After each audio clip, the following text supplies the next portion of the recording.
অর্থনৈতিক, সাংস্কৃতিক, পারিবারিক সকল জীবনকে আমাদের থেকে কেড়ে নেওয়া হয়েছিল, কিন্তু আপোষ করিনি। 5 আগস্ট দাঁড়িয়ে চাংখার বলে যখন বলেছিলাম প্লিজ কেউ কাউকে ছেড়ে যায় না, সেদিন উপস্থিত ছাত্র জনতা কেউ ছেড়ে যায় নাই। এই ঢাকা বিশ্ববিদ্যালয়ের অপরাজয় বাংলার পাদদেশে দাঁড়িয়ে জীবনের সকল সম্ভাবনাকে উপেক্ষা করে রাষ্ট্রের তোরে নিজেকে বিলিয়ে দিতে শিখিয়েছে যে অনুভূতি, সে অনুভূতির নাম বাংলাদেশ জাতীয়তাবাদী ছাত্রদল।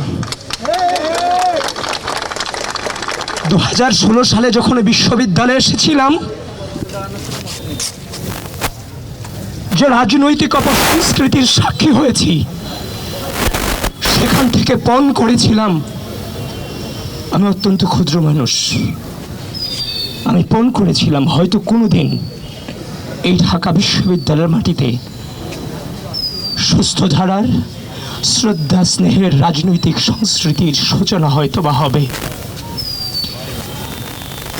আমি আপনাদের সকলকে বলছি, এই পথকে বেছে নিতে গিয়ে আমার নিজের পরিবারের সাথেও আমার 1 বছরের কোনো সম্পর্ক ছিল না।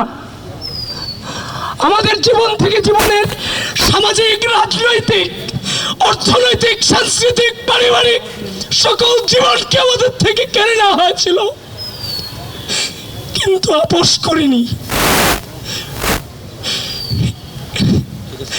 একটাই মনোবল ছিল, একদিন আমরা জিতবো।